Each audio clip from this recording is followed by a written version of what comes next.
discussion at Alligator Alcatraz. It's a new migrant detention center in the Florida Everglades. Live coverage here on C-SPAN. Wow. Well, I'd like to just thank everybody for the incredible job they've done. I love the state. As you know, Ron and I have had a really great relationship for a long time. We had a little off period for a couple of days, but it didn't last long. It didn't last long, and a lot of respect for each other. And it's a great honor to be deep in Florida, the Florida Everglades, to open America's newest migrant detention center. It's incredibly built, and you're seeing that yourself. That's why I said, let the press join us on our walk so they can see what's happening. It's known as Alligator Alcatraz, which is very appropriate because I looked outside and that's not a place I want to go hiking anytime soon. But very soon this facility will house some of the most menacing migrants, some of the most vicious people on the planet. We're surrounded by miles of treacherous swampland, and the only way out is really deportation. And a lot of these people are self-deporting back to their country where they came from. Quite a few. We're amazed at actually the number. We took the FEMA money that Joe Biden allocated to pay for the free luxury hotel rooms, where he's paying hundreds of millions of dollars in New York City, and we used it to build this project. And Ron, it was just a little fraction of that money. The money they spent on that project, I happen to know the real estate developer. He's a he never really made that much, but he became very wealthy. With luxury, he didn't do well. With people that are not exactly luxury, he's made a fortune. I want to thank Florida Governor Ron DeSantis and Secretary of Homeland Security Kristi Noem, and Florida Attorney General James Uthmeier. Where is James? Where is he? You do a very good job. I hear good things. I hear good things about you from Ron too. No, you really do. He's even a good-looking guy. That guy's got a future, huh? Good job, James. I hear you did really, really fantastic. Worked hard. You're like in the construction business for a few days, right? Huh? Congratulations. For all the hard work and to make this facility possible. It's amazing. Thanks as well to Florida Agricultural Commissioner Wilton Simpson. Where is Wilton? Where are you? Hi, Wilton. Been a long time. Thank you. Congressman Byron Donalds. Where's Byron? Hi, Byron. How are you? Good. Florida Speaker of the House, Daniel Perez. Daniel?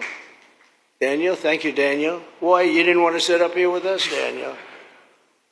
Executive Director of the Florida Division of Emergency Management, Kevin Guthrie. Hi, Kevin. Good job. Acting Director of ICE, Todd Lyons. Todd, great job. And Senator Joe Gruters. He is a great guy. Where is Joe? We love Joe. Thank you very much. Thank you. Thank you, Joe. Joe is great. With the help of those incredible Border Patrol agents, we now have the lowest level of daily border crossings ever recorded. As you know, last month, the month of May, just got released 2 days ago, the number of illegal aliens into the United States was zero. Zero. Even I find that hard to believe that. But somebody must have gotten it, I think. I don't know, but they say zero. And the people that count them are radical left Democrats. So when a radical left Democrat tells me it's zero, I believe him. But there's still much work to do. In the 4 years before I took office, Joe Biden allowed 21 million people, that's a minimum, I think it was much higher than that, illegal aliens to invade our country. He invaded our country just like a military would invade. It's tougher because they don't wear uniforms. You don't know who they are. More than the populations of New York City, Los Angeles, Chicago, Houston, Phoenix, and Philadelphia combined. That's what came into our country from prisons, from mental institutions, from street gangs, drug dealers. It's disgusting. This enormous country-destroying invasion has swamped communities nationwide with massive crime, crippling costs, and burdens far beyond what any nation could withstand. No nation could withstand what we did, and we're in the process of doing it, but we have some great people doing it now, and you see them up here with me. But it's, I'd call it like an unforced era. It's sort of like men and women sports. It's sort of like transgender for everybody. How could they have done this to our country? And we're never going to forget it. Last year, 15% of all the hotel rooms in New York City were used to house illegal aliens at costs that they never got for luxury. They never got this much for luxury people coming in from the wealthiest places on earth. They made more money with the illegal immigrants, with many rooms costing more than $300 a night, 6 times the rent of a typical American family. In Denver, Colorado, the city was forced to cut $10 million from its police and fire department budget as part of a $90 million plan to house illegal aliens. And it's a population that's growing and growing and destroying Denver and growing. And again, it's destroying Denver. And it's destroying many other cities, too. Likewise, one of the city's largest hospital system is drowning in unpaid medical bills, unpaid in the billions, after their emergency rooms were flooded with tens of thousands of illegals, leading to the closure of critical services. And these are really critical services. They can't even keep them open for American patients. The American patients were treated worse than any illegal immigrant. In Los Angeles, 1 in every 4 students in the public school system is from a household headed by an illegal, and most of them don't speak English, so they're in a school system, and they don't have interpreters, they don't have anything, they don't speak English. What a mess, what a mess. Unforced error, all these people allowed to come in. The United States is now spending $78 billion a year on translation. Okay, think of that, $78 billion a year on translation, and smaller numbers on special education programs for non-English speakers in our public schools. So $78 billion, I think that's not a mistake. I would say $1 million maybe, hundreds of thousands of dollars, $78 billion, Joe, on translators and non-English speaking work. Federal government, the Justice Department, it's more than twice the cost of maintaining the United States Justice Department, what we're spending on translation and other things to help. In total, the average illegal alien costs American taxpayers an estimated $70,000. That's each, $70,000. I think that number is even low. If you care about balancing the budget, the single most impactful step we can take is to fully reverse the Biden migration invasion, one of the worst invasions we've ever had. We've never had an invasion like this. We've had invasions, but we've taken care of them. We've never had an invasion like this, and it's with us. And we have some very bad people out there looking to do big harm. That's why the One Big Beautiful Bill includes funding for 3,000 new Border Patrol officers and 10,000 new ICE agents. And I've gotten to know the Border Patrol and ICE very well. Unlike Kamala, she was the border czar, but she never saw the border. She never made one phone call. She was some border czar. She would have been some president. Probably would have been slightly better than Biden, though. I had to run against both of them, you know. The one guy, it's like a fighter. You knock out the one guy who's doing badly, then they put somebody else in. But fortunately, she was a stiff also. Otherwise, I would have been very angry. I would have been extremely angry. The heroes of ICE will also help round up and remove members of the savage drug cartels which are coming back into our country. And we got them out. Now some of them came back in. We just got them out again. And that's going to be a vicious cycle. But these are foreign gangs. They're horrendous people, killers, that have infiltrated our territory, including 8 which we have designated as foreign terrorist organizations, which gives us a lot more power for speed and getting them out much easier. And we had a great court victory, as you know, on Friday that allows us to do what we have to do from the Supreme Court of the United States. In 5 months, my administration has already arrested over 2,700 members of the murderous Venezuelan gang known as Tren de Aragua, including a pack of these sadistic animals arrested last month with over 280 guns. And these are guns of the latest caliber. These are guns that were made over the last period of less than a year, getting brand new guns, the latest and the greatest. Every day, our brave law enforcement officers are hunting down and deporting migrant criminals who have committed heinous crimes, including more than 13,000 murderers, 11,888 to be exact, but I'd probably say the 13,000 is right also. Think of it, 11,888 and more than half of them, they committed more than one murder. So, Ron, many of them are out of here already, but it's still it's a hell of a number to be confronted with. Just this year, ICE agents in Miami have apprehended illegals with arrests for murder, kidnapping, rape, child sexual abuse, and arson, people of the worst order. We're getting these monsters out of the United States, out of Florida, out of all the places that they're in. And on January 20th, I signed an executive order empowering governors and state police to be deputized to enforce federal immigration laws. And Ron's already taken advantage of it. It's a tremendous advantage for the states. Most of them are doing it. Actually, the blue states tend not to do it. Even a couple of them have, though. And I want to express my tremendous thanks to the state of Florida for embracing this opportunity and being a true partner. They've worked so well with the federal government. It's been just a beautiful, beautiful partnership. So, Ron, I'd like to thank you personally. You are my friend, and you'll always be my friend. And we may have some skirmishes even in the future.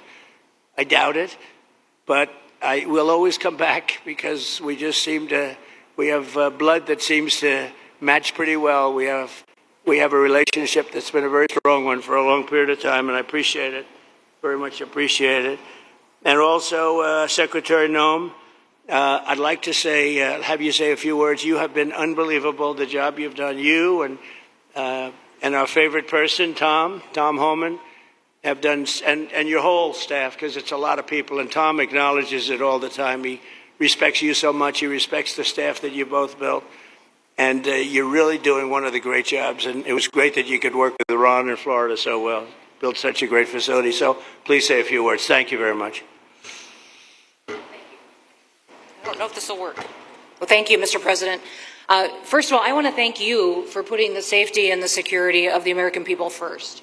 And the way that you never lose focus on making sure that America stays our priority and that the families that live here get the chance to grow up and to raise their children in communities that are safe and that give them an opportunity to pursue the American dream. This facility here is a fantastic representation of what can happen when all of government works together and when it's accountable to the taxpayers and to the citizens that live here. The President signed an executive order that allowed us to build partnerships with states and with local law enforcement officers, which is exactly how things should function in this country. More power, more authority given to people locally so that they can take control of their own destiny. And so we have already been working under the 287G program to deputize law enforcement officers, whether they be state highway patrol, local sheriff's departments in all of our states, and allow them to go out with our ICE officers, our border patrol officers, and make sure that we're getting the worst of the worst off of the streets. We also recognize that as we've been doing that and returning people back to their home countries, that we need detention facilities. We need beds to put them in place so that they can have their due process before they return home. And this facility is exactly what I want every single governor in this country to consider doing with us. What happened to start this conversation was that a young man named Jimmy Percival in my office, my general counsel, who came from Florida and used to work here, called up the Attorney General and the governor and said, hey, what do you think about partnering with us on a detention facility that we could put in place that would allow us to bring individuals there? There's an airstrip close by. You guys volunteered the assets that you have and the connections that you have and worked with Kevin extensively so that we could come here, have their due process given, and return them home to their countries. And in 8 days, this facility has been stood up. And I want everybody to recognize that detention facilities that ICE adheres to is a higher standard than is required at state levels, at local Department of Corrections facilities, sheriff's offices. This is a state-of-the-art facility, air-conditioned, isolated, though, for security purposes, which is very helpful. And I appreciate so many people being willing to work together to make a project like this happen. Right here on this location, we'll have about 3,000 beds. Other location will have another 2,000 beds that will allow us to bring individuals across the country that we are bringing in and incarcerating for violating our laws and immediately get them out of the country as soon as we possibly can. It's exactly what we need to be perpetuating in other states. And what I would say is, I want all of you to notice these flyers that we've got, is that everybody who sees these flyers or anybody who sees these news clips should know you can still go home on your own. You can self-deport. If you go on the CBP Home app and go home now, you will get the chance to come back to the United States legally. You will get the chance to come back and do it the right way. If you don't, you may end up here. And you may end up here and being processed, deported out of this country, and never get the chance to come back. That is the consequences of breaking the law in the United States of America. Listen, our job is to uphold the law. This is a country of laws. We have a border now, and because we have a president that cares and recognizes that we need to be a nation of borders and a nation that upholds the law. If you break the law, there's consequences. We will deport you, and you will never get to be a United States citizen. You'll never even get to come back here and work and to pursue the American dream. But if you decide you want to go home now, go home, and we'll help facilitate it. We'll buy your plane ticket. We'll get you there. In fact, I just got back from Panama, Costa Rica, Guatemala, Honduras. Those countries are excited to get their citizens home. They're setting up programs to loan them money to buy houses when they get there, help them with food assistance, get their children educated, scholarships. They want their citizens that are living here in the United States illegally to come home and to be a part of their economy and help their countries grow. So this is a win-win for everyone. And I just want to end, Mr. President, by thanking our law enforcement officers, by thanking our ICE officers and our Border Patrol officers for what they do every day. They are out on the streets, and violence against them has increased over 500% since Trump has gone back into the White House, because he's upholding the law and because a bunch of liberals, socialists, and Marxists are out there lying about what President Trump is doing. President Trump is upholding freedom by what he is doing. The freedom to live safely in this country and to do things legally and to have justice. And because those liberals, and I'm calling out you, CNN, I'm calling you out because you lie every single day about what these operations are. We are going after murderers and rapists and traffickers and drug dealers and getting them off the streets and getting them out of this country because Joe Biden let the worst of the worst come in here. The other day I was talking to some marshals that have been partnering with ICE. They said that they had detained a cannibal and put him on a plane to take him home. And while they had him in his seat, he started to eat himself. And they had to get him off and get him medical attention. These are the kind of deranged individuals that are on our streets in America that we're trying to target and get out of our country because they are so deranged they don't belong here. And they shouldn't be walking the streets with our children. And they shouldn't be living in the communities with our families who just want to grow up, go to job, raise their children to grow up and get a job and to live the American dream. So thank you to all of our law enforcement officers, those in our military that have been helping, our National Guard. Thank you to Governor DeSantis for stepping up and being an example to other governors. I hope my phone rings off the hook from governors calling and saying, how can we do what Florida just did? How can we do exactly what they did? Because we need this big, beautiful bill. We absolutely have to have this big, beautiful bill that has the funding so that we can continue this operation and we can get those bad criminals off of our streets and have the officers to do it so that when they go out on an operation, somebody's got their back. Somebody's got their back, they can do it safely, and they can go home to their families at night, too. So this bill needs to pass through Congress so we have the resources at the Department of Homeland Security to make sure that our homeland truly is secure. And, Mr. President, thank you for Stephen Miller. I just want to thank you for him. This guy calls me night and day and tells me all of his wise advice and wisdom, but he's a rock star because he loves this country and he's passionate about making sure that nobody is prioritized over an American citizen. We love everybody. We do. We love everybody. Not everybody. But, well, a lot of people. But we shouldn't be putting people illegally above citizens. We should be making sure that we do things right. And that's what America has always stood for, and we're an example to the rest of the world because we do it right. So, Mr. President, you surround yourself with great people, and I think that's because everybody wants to work for the greatest president that the United States has ever had, and that's President Donald J. Trump. Thank you very much, Christy. Thank you. Thank you. Thank you very much. And I have to say that, you know, when Christie's name was put before me by Tom Homan, by the way, because I wanted him for the border, and somehow I thought that was going to be good in that sort. But he didn't want the upper job, and I said, who do you recommend? Christy Noem. I said, oh, are you kidding? She's great, but she's such a fine, elegant person. He said, "Sir, she's tough as hell." I said, "Are you sure? You are tough as hell, I tell you, and you do it in a very nice way, but you are, if you ever saw her ride a horse, she rides a horse like she should be in the rodeo. She's like an unbelievable horse person, and you've done a fantastic job, and Steve Miller would even agree to that. And he likes nobody, by the way. I don't think he likes anybody. And another one we like is Ron. And Ron, would you say a few words, please? Sure. Well, thank you, Mr. President. Welcome back to Florida. And I think this is the first time you've been back since the events of a couple weeks. So just let me say, as somebody that was serving on active duty in Iraq back in the day, we witnessed the number of our troops that were killed or wounded by the Iranians. We know that they're a militant Islamic regime that was hell-bent on getting nuclear weapons, and under Joe Biden, they were about to get nuclear weapons. And because of your strong actions, those dreams, those ambitions have been reduced to rubble. And I thank you. I know a lot of veterans thank you, and people in Florida really thank you for stepping up and really making a strong, tough, but strong decision. I think we're much safer as a result of that. Now, on the immigration, I think President Trump's election represented the chance for us to finally solve this illegal immigration and border problem once and for all.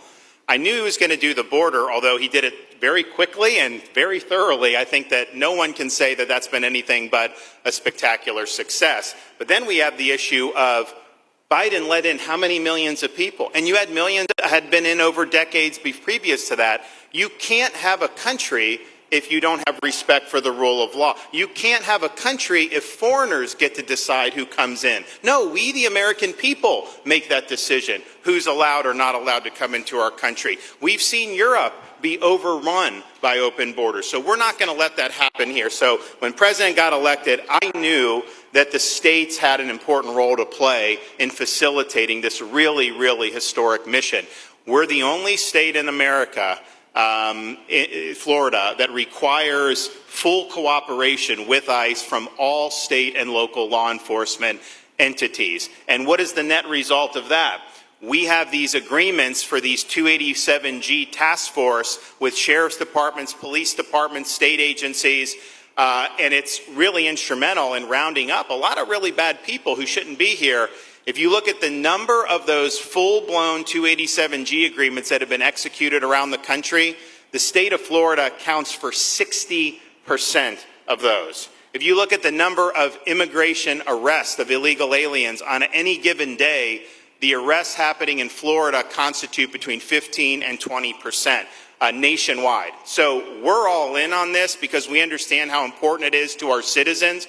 It crowds schools, it crowds medical, it crowds housing. Yes, you have illegal alien crime as well, and people want the problem solved. And the only way we're going to solve it is if states like Florida step up and help the president, help Secretary Noem get the job done. Now, this facility here was really in response to us working with DHS and ICE from the time the president got sworn in, and the number one thing they kept coming back to was, you know, Biden decimated the agency. I mean, let's just be clear. You could have illegals in Florida. Biden would just release them. Even when they had notices or they had orders to be removed, Biden wouldn't send them back. So their interior enforcement collapsed under Biden. So they're building it back up. But they're like, we need detention space in order to be able to bring about more deportations. And so what we have here can hold 3,000 now. We have 2,000 facility up at Camp Blanding that we're going to be open, which is our National Guard site. But think about what you have here. They come here, say they already or been ordered to be deported.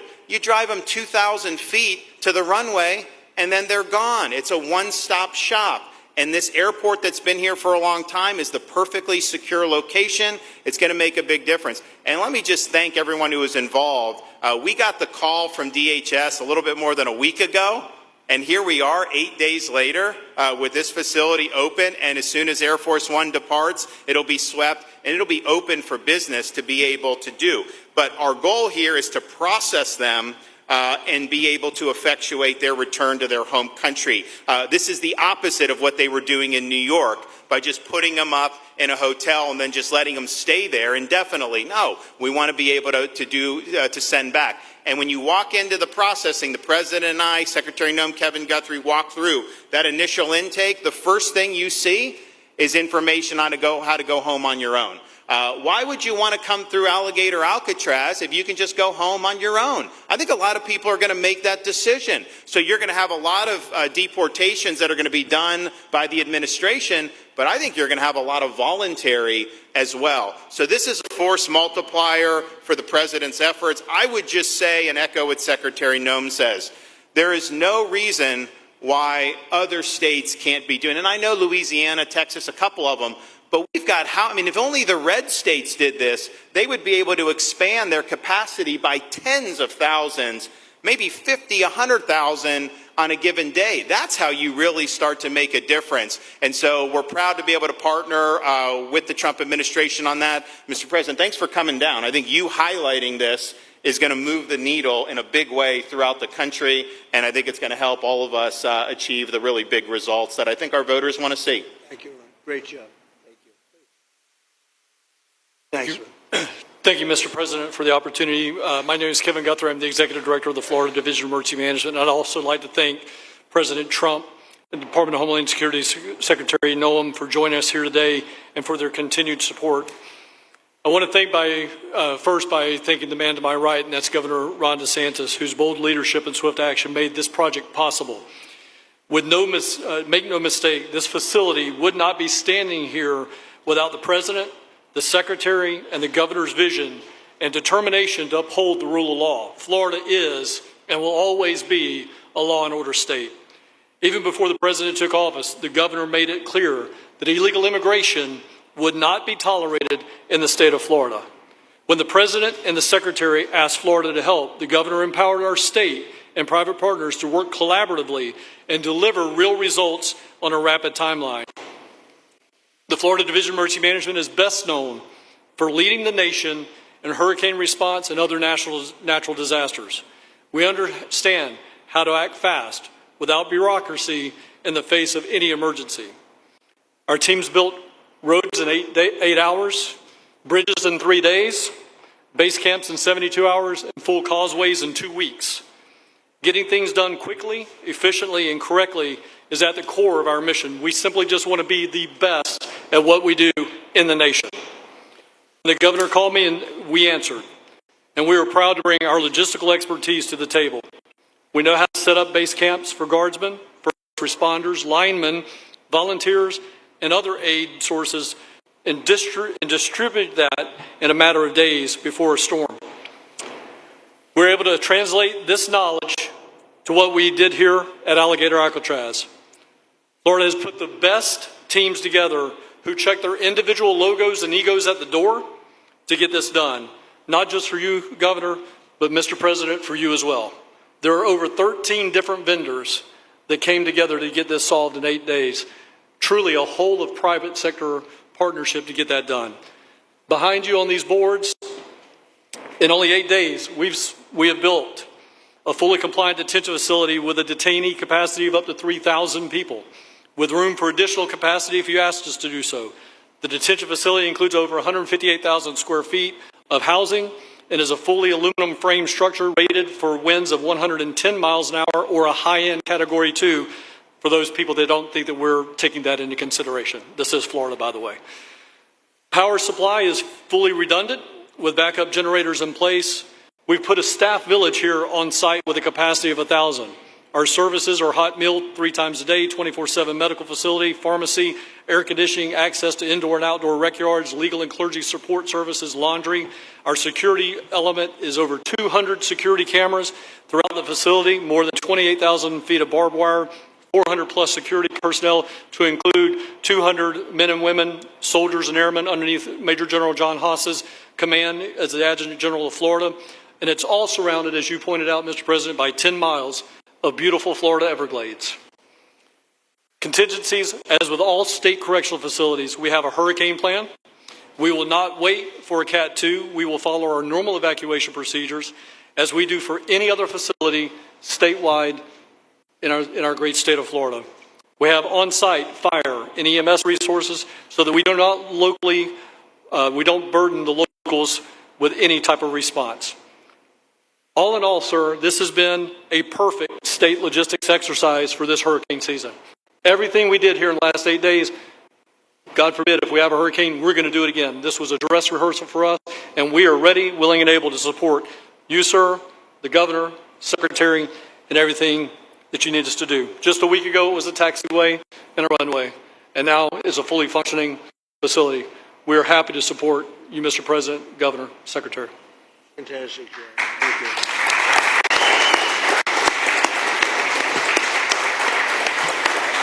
Byron, please.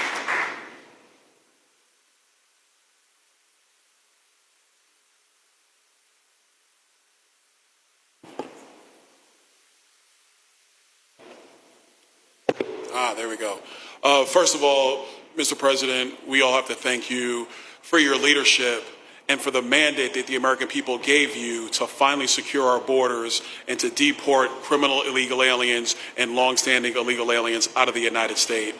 That is a mandate given to you by the American people. I know Secretary Noem, Stephen Miller, Governor DeSantis, myself, on behalf of the other members of Congress in the Senate, and of course here in Florida, we are behind you 100% in that mission. To the governor, I really appreciate you and commend you for your leadership on this, taking swift, decisive action to building this facility. One of the things that has occurred because of the work you did earlier this year with the legislature is that our sheriffs are out there every single day. They are arresting these criminal aliens in our streets, and they're seeing some backlog in their jails. So this facility primarily goes to address some of that backlog and then to help us fulfill the mission that the president has led us to. So, Governor, thank you for your leadership and thank you for your decisive action on this. It really does mean a lot to all the people of Florida, of course, the people of the 19th Congressional District. Secretary Noem, I mean, what can I say? The president's right. You're double tough. So we appreciate all your leadership. You and Tom Homan have been doing a great job. And I'm actually going back to D.C. after this because we have to vote on one big, beautiful bill in the House. We have to get that to the president's desk so we can get you the resources that you need to fulfill the mission that the American people have asked us to do. I totally agree with what Mr. Guthrie has said. This is a logistical marvel when something like this occurs. We've seen Florida Department of Emergency Management answer the bell time and time again. The governor has said we need to accomplish this, and DEM gets that job done. And we had a side conversation about, I know there were some concerns. People were like, well, what happens if a hurricane comes? What happens if this happens? And I looked at Kevin Guthrie and I said, you already have a plan, don't you? And he goes, of course we have a plan. You know that we do. This is what Florida does, Mr. President. And so I want to commend you for your leadership and your vision on this. Governor, thank you for all that you've done with your vision and determination. Secretary Noem, we're going to get the bill done so you get the resources you need. See you, sir. Thank you very much. Oh, thank you. Wow. Thank you.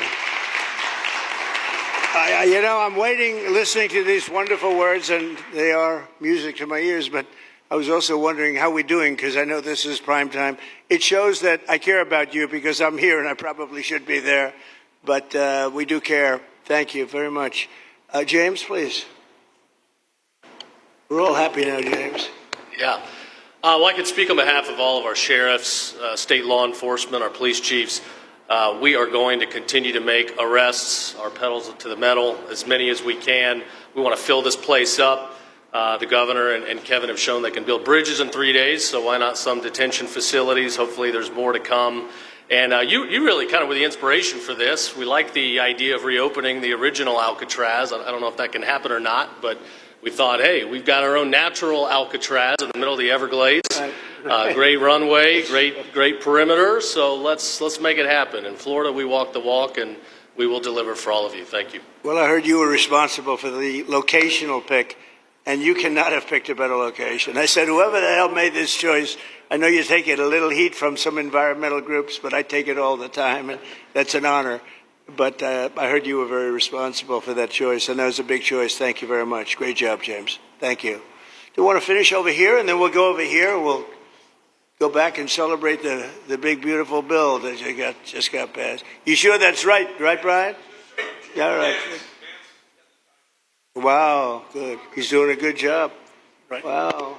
Mr. President, first of all, I just want to say how grateful we are that you're back here in your home state of Florida. You've been doing an amazing job, not only at our border, but around the world, keeping this country safe and Americans. We are grateful for your leadership. God had a plan for us, and it was Donald Trump. So thank you for that. As a member of the Immigration Board and as the Commissioner of Agriculture of this state, I've been happy to help lead with the governor and the rest of the cabinet on this issue.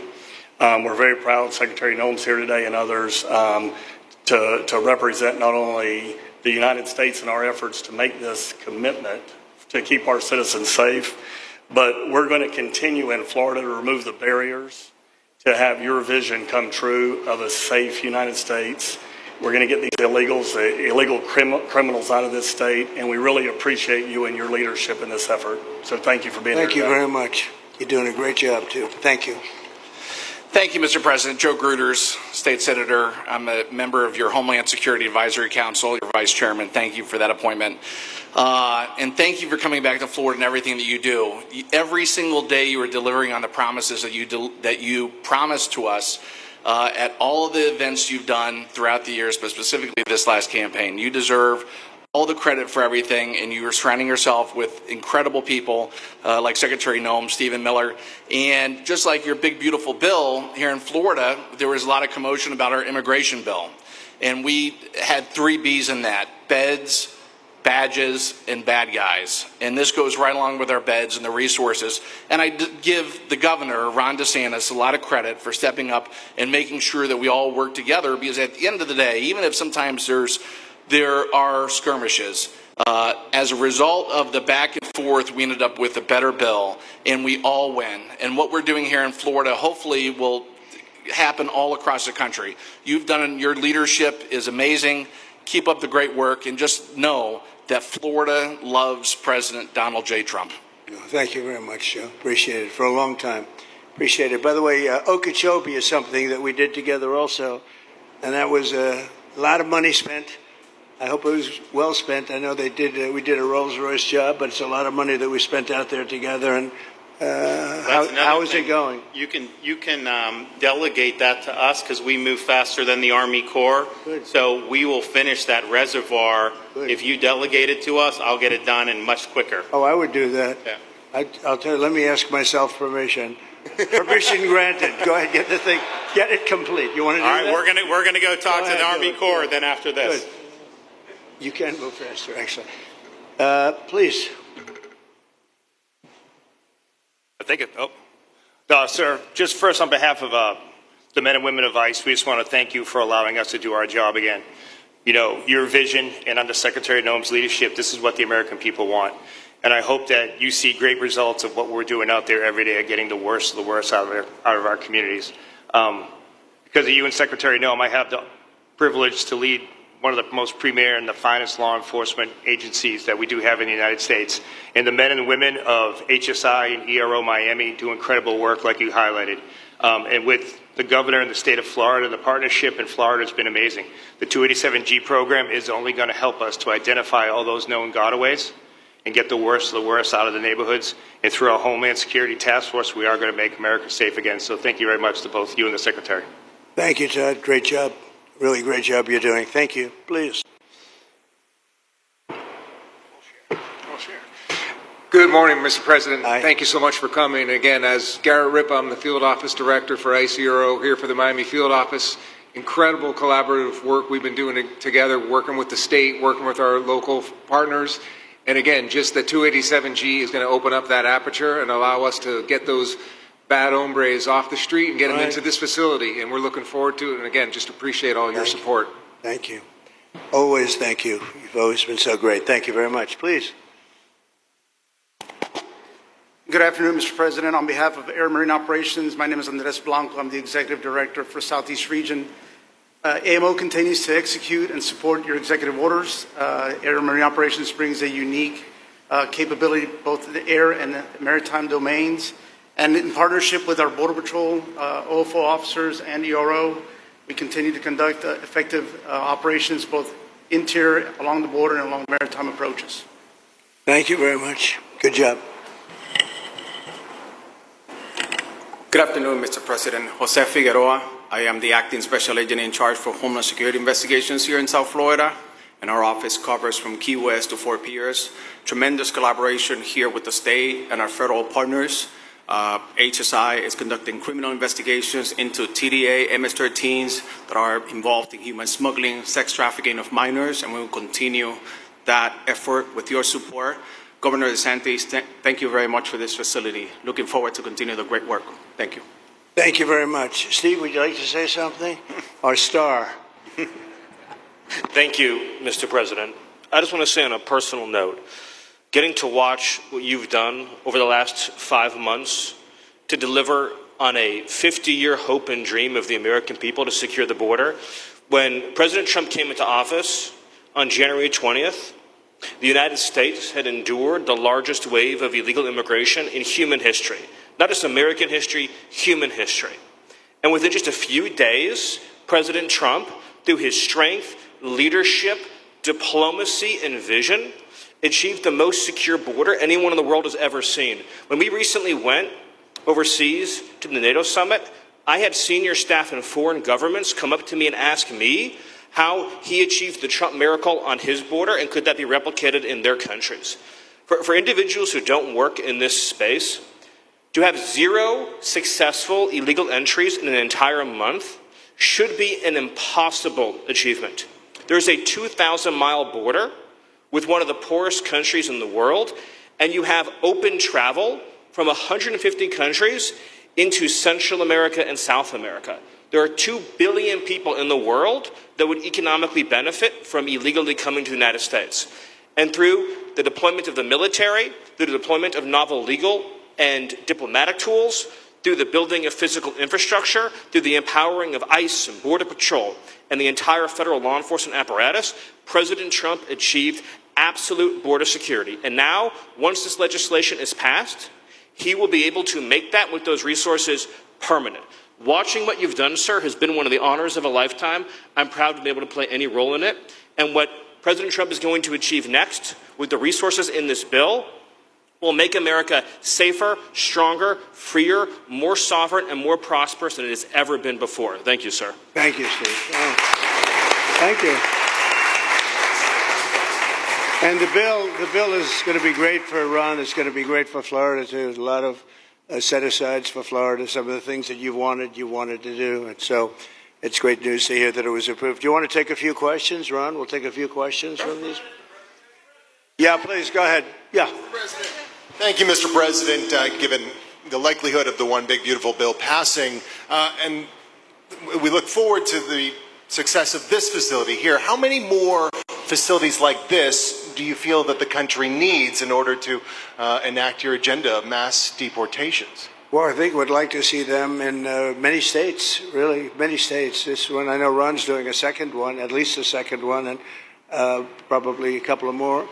And, you know, at some point they might morph into a system where you're going to keep it for a long time. You know, it's not that far away from jails that take years to build and money is spent and wasted. And, you know, like the railway that they have in California that costs like 40 times more than it was supposed to cost. The same things happens with prisons. You look at this in a short period of time, Ron, James, and some of the people that really worked on it along with our people, they did this in less than a week.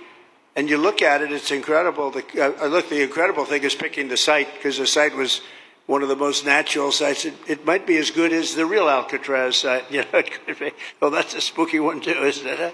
That's a tough site.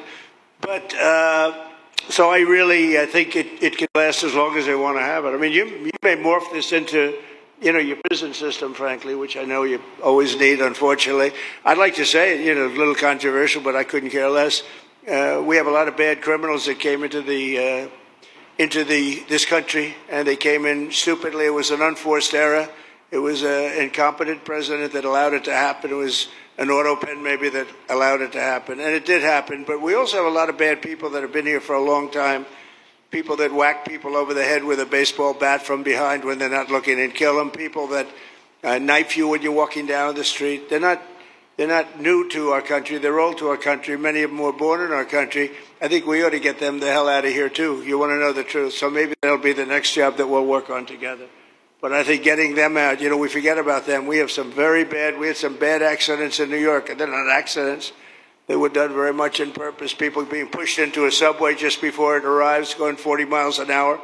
and they're 10 feet away from where the thing is. You get pushed right into the face of the subway train, get whacked and killed. And these are sick people. I'd like to get them out of here, too. Yeah, please, go ahead. White shirt, glasses. Julio Rosas, Blaze Media, sir. A couple months ago, I ran into former DHS Secretary Mayorkas, and I asked him a couple questions about his disastrous handling of the border. He didn't like my questions.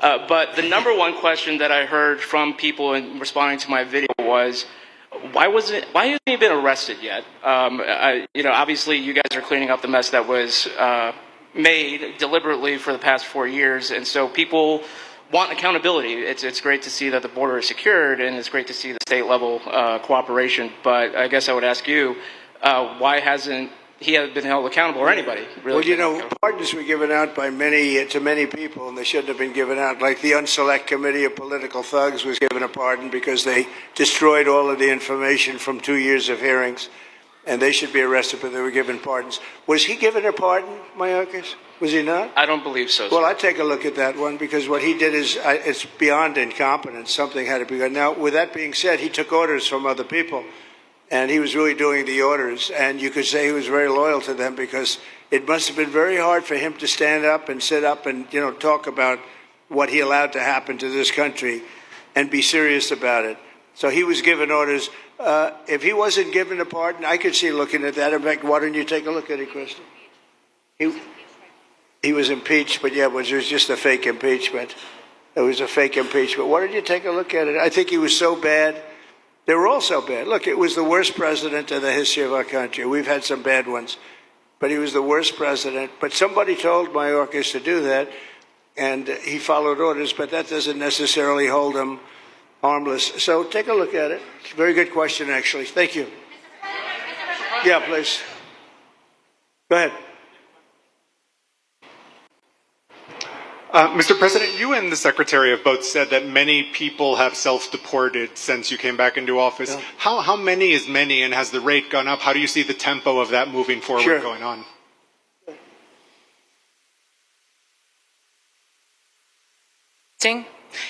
We have had several 100,000, but also we have many that have self-deported, not even using the CBP Home app. When I have gone to these other countries to negotiate security agreements and information sharing on criminals who's coming and going into their countries, they report that hundreds of thousands have come home that weren't on our radar, that they are coming home on their own and self-deporting because they want the chance to be able to go back to America someday. So we believe it's over 1 million, possibly more than that. I'm asking all of those countries for their information on what they have of individuals that may have returned home, that they have taking advantage of their programs to help them become a part of their civilization again, too. So we know it's over 1 million, but we have to, I'm getting more information, and that number will grow. If they don't leave, they never get the chance to come back. If we have to take them out, and we will, they'll go out, but they never get a chance to come back. The other way, we actually make it a little bit easier for them to come back. Okay? Thank you. Good question. Thank you. The bill is now passed in the Senate, but we are already hearing from some Republicans in the House who say they cannot get on board with the changes that were made to the bill in the Senate. What is your message to those holdouts? Well, I just heard that about the Senate, and the bill just passed, and it tells you there's something for everyone. I mean, it's a great bill. There is something for everyone, and I think it's going to go very nicely in the House. Actually, I think it will be easier in the House than it was in the Senate. And just to be clear on the Medicaid cuts, you've promised not to cut Medicaid, said this is all just targeting waste, fraud, and abuse. Are you saying that the estimated 11.8 million people who could lose their health coverage, that is all waste, fraud, and abuse? No, I'm not saying that. I'm saying it's going to be a very much smaller number than that, and that number will be waste, fraud, and abuse. And if you look, they took a much more liberal stance on the Medicaid situation than they could have. They had a tough stance and a weak stance. They took not a very strong stance on that to start off, and it's waste, fraud, and abuse, and everybody wants that covered. What number is that? What analysis are you seeing? I'm not seeing a number, but I know it's much less than the number you gave, and we really were very, very cognizant of three things. Social Security, we're going to take care of it beautifully. Medicare and Medicaid, and we are going to save it, whereas the Democrats are going to. You won't have it. they will destroy Medicare and Medicaid, and they have to because their numbers don't work. So it's not going to happen. They're the ones that have destroyed Medicare. They have made it so bad already, they're going to make it a lot worse. But now we'll be in charge, so we're going to have no problem with Medicaid or Medicare or Social Security. Thank you. Yeah. Hi, Mr. President. Claire Gall with Wink News in Fort Myers. What is your direction to ICE when it comes to arresting farm workers here illegally, other workers in industries that are pretty critical to Florida's economy? Yeah. Well, we're very much cognizant of that, and as you know, I won the farmers by 92%, and I'm not going to be abandoning my farmers. We were strong on the borders, but we're also strong for the farmers and for others in the hotel industry, et cetera. You know, we have similar situations, and Christy and I, and we'll be working with Ron and a lot of the states. We're going to work something where the farmers can be responsible for some of the people that have, and they have people, Ron, for 10, 15 years that they know very well. We're going to put them responsible. And we're going to issue a form of a card or document, and the farmer is going to be responsible for these people. They're not going to have citizenship, but they'll be working, they'll be paying taxes. We need to get our farmers the people they need, otherwise our farmers aren't going to be able to do their land. You know, it was tried once before, many, many years ago, where there was a very strong guy, and he got everybody out, and every farm almost in the country, but every farm in California, every farm in Iowa, almost all the farms went bankrupt. They had nobody to work, and we don't want to have that situation. So we're going to work it. We're going to put our farmers and others in charge of the people that they have under them. They know the people, and I think it's going to work out really well. We're going to take care of our farmer, but we're going to get the criminals out. Okay? Yeah, go ahead, please. Thank you. Mr. President, how do you respond to critics who fear that a 3,000-bed detention center and the waste that could produce will pollute the surrounding federal protected land, including land that both administrations have invested billions of dollars in restoring? Well, I was one of those that invested billions of dollars and hundreds of millions of dollars right here in the Meadowlands, but in the Everglades, and the Meadowlands too in New York. If you look at what we did up there, speaking of the Meadowlands, a lot of places like this, but this is a very unique one. One thing I'll say about this land, we'll be gone 1,000,000 years and this land is still going to be here. It's not going to be much different. You'll have the water moccasins, you'll have the alligators. You may not have people, but you're going to have all those animals. They're going to be around, and you got plenty of them out here. I think it was a brilliant choice, and I think almost anybody in his or her right mind would say this was a brilliant choice. I give the governor a lot of credit for using this piece of land. And in addition to that, it's on top of something that was already developed. It's an airport. You know, you have the runways, you have so it's already been developed. So it's not like you're dropping dirt right into the thing. There was zero movement of that. That was done many years ago because the airport's very old, but it was an abandoned railroad, an abandoned airport. And frankly, it's like perfect. And you can do expansion on this site substantially without doing anything. So the people, I heard them complaining about the Everglades. There's no, I don't think you've done anything to the Everglades. I think you're just enhancing it. This was already here. How long has the airport been here? Decades. Many decades, yeah. And they have, Kevin, all these guys, you know, have a waste plan, like the wastewater gets trucked out, potable water gets, literally, they have, even our DOT has put things up in case there's any seepage, which we don't. So you are literally doing this on concrete that's already here. So I don't think those are valid and even good faith criticisms, because it's not going to impact the Everglades at all. President's been a champion, we've been a champion, really changed the game in Florida on it. I think it's just people don't want to see illegal immigrants deported, and that's their ideology, and they have a right to that. But illegal immigration is unpopular, so they know that they're going to have less effect. So they're going to try, oh, well, no, it's just about the Everglades. But really, I think a lot of those people, they just don't want to see illegals deported. Because if you actually hear everyone's here, you obviously know there's zero land that's being disturbed. Well, you know, when we talk about popularity, though, I will say I ran on the issue of illegals, and we have to get them out. And I won 82% on that issue. So I think that they may not like certain aspects of it, but ultimately they do not want them in their country. And if this is a part of a use, but I think from an environmental standpoint, it's incredible. In fact, when we landed that very big, heavy plane today, They came out and checked it fairly. I think they want the president to be able to land on a piece of concrete that's not going to go 6 feet underground. And they checked it. They came back and they said, this thing is really solid. So it's been there a long time. It's going to be here a long time. And it was a great choice of a site. Thank you. Yes, please. Brian, go ahead. Yes, sir. The people of Syria were recently seen on the streets waving American flags, chanting Trump, Trump, Trump. They're so appreciative of the economic sanctions that was lifted on that country, giving them a little bit of hope for prosperity. You want to comment on that? Well, they're great people, and the man that is leading them has a reputation. He's the head of some pretty tough organizations, and a lot of people criticized me for that. I said, well, what are we going to do, take him out of a day school, a country day school? It's going to be, by nature, I would think, Ron, they'll be pretty tough, and he is pretty tough, but I met him, spent a lot of time with him, good guy. I took off the sanctions because if I didn't do that, they wouldn't have had a chance.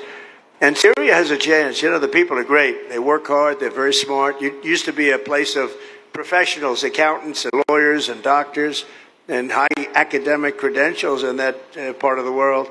And I think it's going to work out great. I took off the sanctions and they were very appreciative. They were shocked, but they were very appreciative. We're giving them a chance at survival. With the sanctions, it couldn't have worked. Thank you.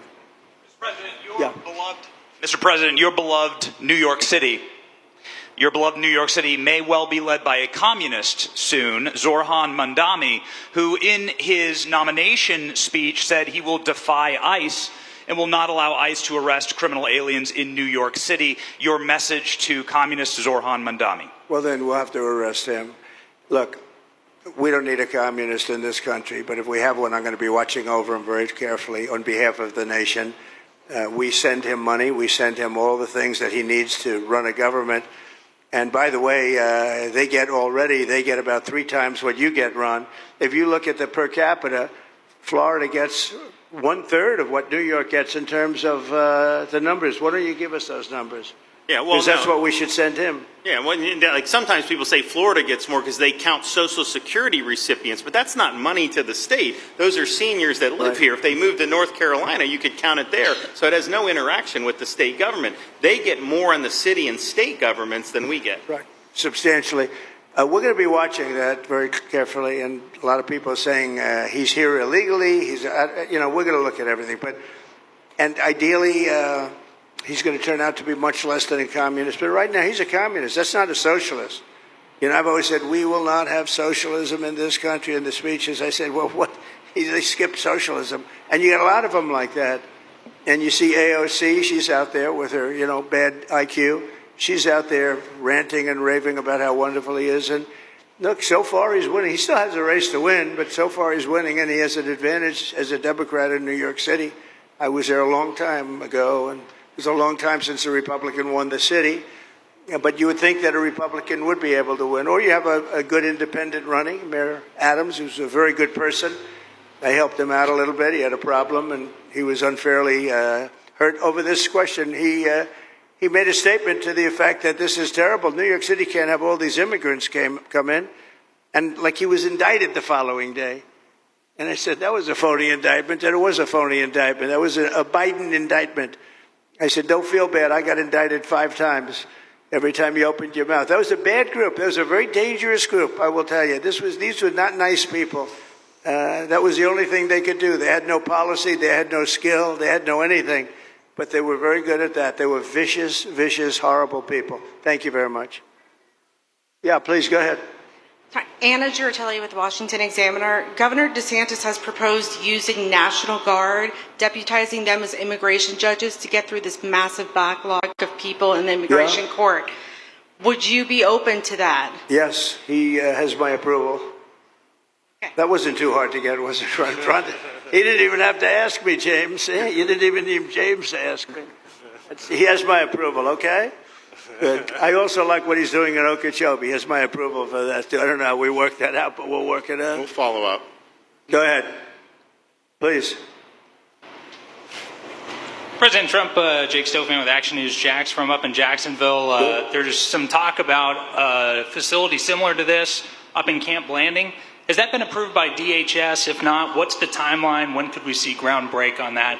Well, I'll ask Ron or James to talk about it. Do you want to mention it, James? The overarching plan, I think the Secretary has said she supports the whole plan, so you guys are going to keep going. Yeah? So, Mr. President, just specifically, the response for proposals is out for that today. It closes, I can't even remember what day of the week it is, but it closes on Wednesday at 5 o'clock. Then we will do notice to proceed. So I would say right after our wonderful Independence Day, we will be starting construction there at that facility. You're going to have another big runway there, too. That's great. Wow. Boy, I love these runways. It's very convenient, I must say. Having a runway is a nice thing. Today you don't get runways approved. I will tell you, it's tough to get a runway. Although in the age of Trump, you get them approved fast. You know, we're approving massive electrical bins, whether you call them bins, but big electrical facilities for all of the factories and the AI that's coming in. They're going to build their own electric. They're going to be really, they're going to be made into electrical providers. They're going to have a lot left over. They'll put it into the grid. I think, well, you know, they're going to end up doing so much. They'll put it into the grid. Won't even cost anything from their standpoint. But so we have a lot of that happening. We get approvals fast. So, but I was just saying, runways are hard to get, but we'll get them now. But in the past, I would say over the past 30, 40 years, when you can get a runway, that was considered gold. Okay, please, go ahead. Go ahead. Sure.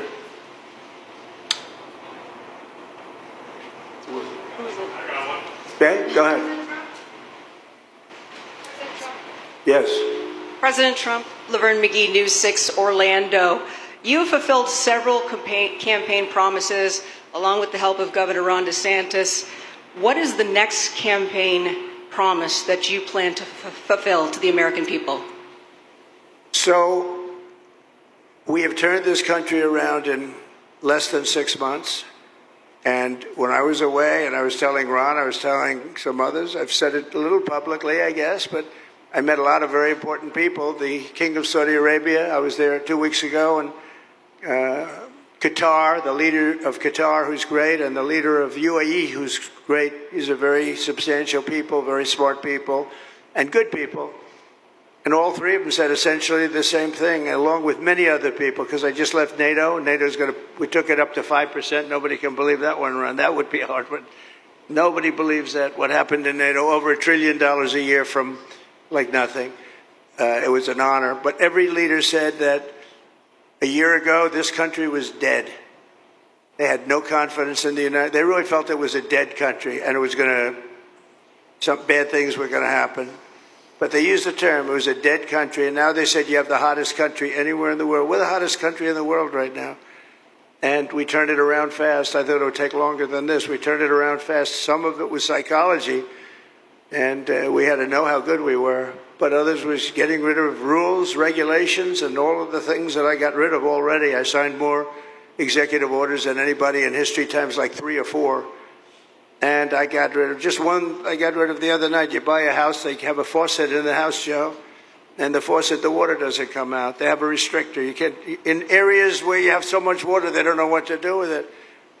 You have a shower head, the shower doesn't. You think it's not working. It is working. The water's dripping out, and that's no good for me. I like this hair nice and. I like that hair nice and wet. Takes you. You have to stand in the shower for 20 minutes before you get the soap out of your hair. And I put a thing in, and it sounds funny, but it's really not. It's horrible. And when you wash your hands, you turn on the faucet, no water comes out. You're washing, the water barely comes out. This was done by crazy people. And I wrote it all off and got it approved in Congress so that they can't just change it. Because I did it in my first term. Everyone was so happy. And then one of the first things that Biden did when he came back is he put the restriction on showers, toilets, and sinks. Put this restriction, and washing machines. The washing machine, they give you like a quarter of this bottle to do your clothing. And people needed 10 of these bottles. And the people came to me from Whirlpool, and they said, we can't make a machine that's competitive. We can't make a machine anymore. It doesn't work. Why?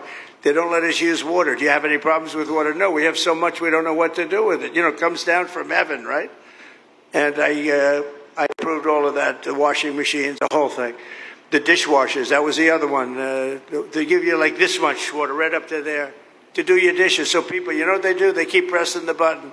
So they end up doing the dishes 10 times. They end up using more water than you would have used if you did it right in the first place. So all of that stuff has been written off. It sounds crazy. It's little things. The straw. I let you go back to a plastic straw. I was tired of having straws melt in my mouth, you know? It wasn't working. The paper wasn't working too well. So these are little things that I did. Then we have the big things. We have the biggest things, and that has to do with some of the subjects we're talking now. I think the things we're talking about now are the biggest, because if you don't have borders in this country, borders and good elections, and we're working on that next. There's some bills coming in that's going to make sure that you're a citizen, that people aren't counted in the voting when, you know, they were here and they're here as illegals and they're criminals in many cases, and they give them a count, and you end up with extra congressmen. We're going to work on that. We're going to straighten that out next. That's going to be easy compared to what we were doing. But we did the big things too. But little things like that, a straw, little things like a washing machine with no water. People go out, they spend all their money on a washing machine. The damn thing doesn't work. You can't use the water. Then you go to your sink and that doesn't work either. You're stuck. You know what you do? You have dirty plates the next day. That's it. And we solved so many common sense problems. And they weren't easy. You know, there are people that really believe in this stuff. But, you know, most states have so much water they don't know what to do with it. And look at North Carolina. I mean, they had a lot of water. And they have to get restrictors on their, you know, on their kitchen faucets. So we're very proud of the things we did, and we're going to do a lot more of them. Yeah, please, go ahead.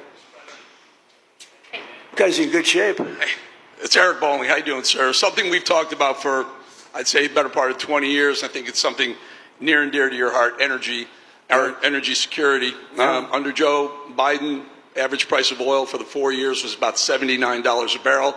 He drained the SPR halfway down, promised to replenish it, never did.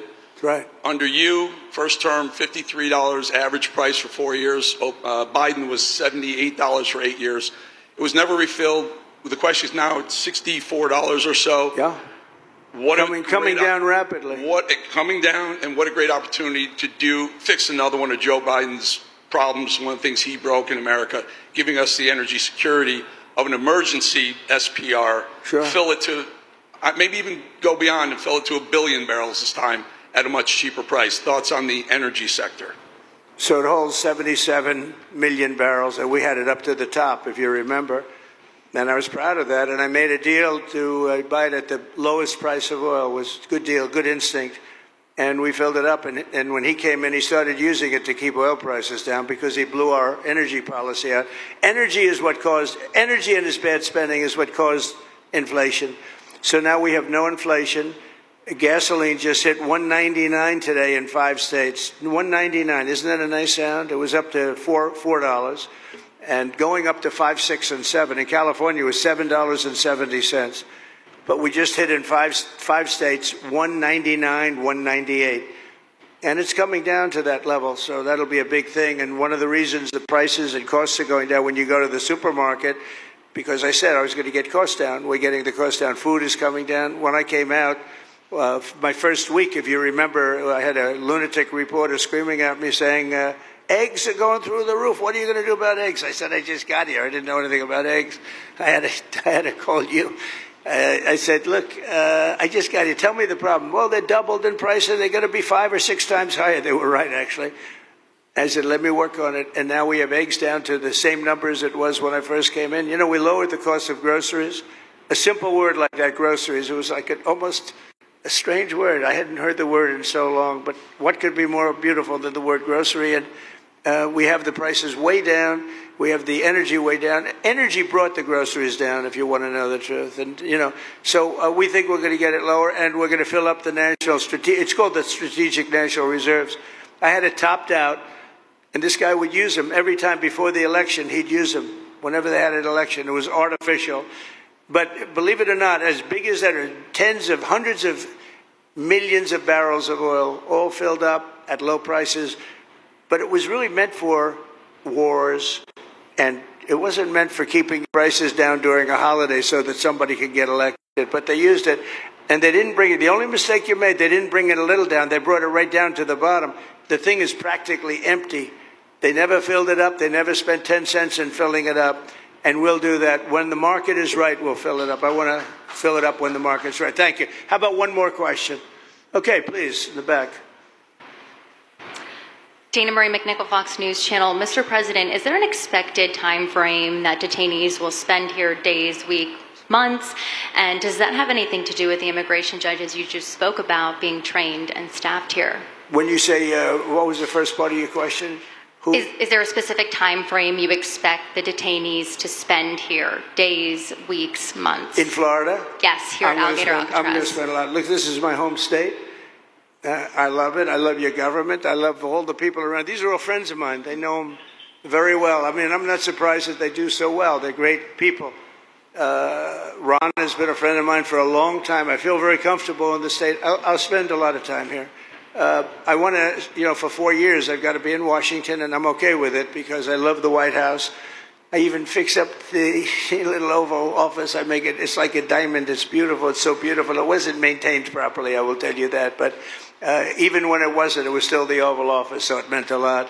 But I'll spend as much time as I can here. You know, my vacation is generally here because it's convenient. I live in Palm Beach. It's my home.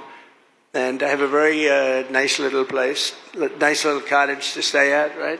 But we have a lot of fun, and I'm a big contributor to Florida, pay a lot of tax. And a lot of people move from New York, and I don't know what New York is going to do. A lot of people moved to Florida from New York, and it was for a lot of reasons, but one of them was taxes. The taxes are so high in New York, they're leaving.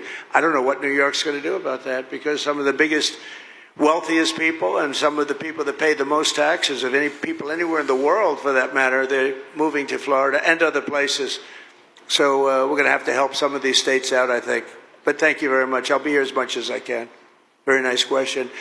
With that, I'd like to just end by saying I want to thank Ron and James and all of the people that have done such a great job, all of your staff. Really fantastic work. And it really started with site selection. You can do a great job, but if you have the wrong site in real estate, you have the wrong site, you're dead. And this was a great site selection, despite what you may read in the environmental press. Good job. And this was an honor for Christy and myself and Steve and all of our people to be here. And I also appreciate the media. They've treated us very fairly. Over the last few weeks, I've been treated very nicely. And it's so unusual. I'm not used to it, but we've gotten great accolades. Brian, I want to thank you for calling out, because I was waiting here because I knew the vote was taking place and I'm answering questions, right? So I want to thank you very much and say hello to our friend. And I will see a lot of you. Thank you very much. We're going to make America great again. Thank you very much.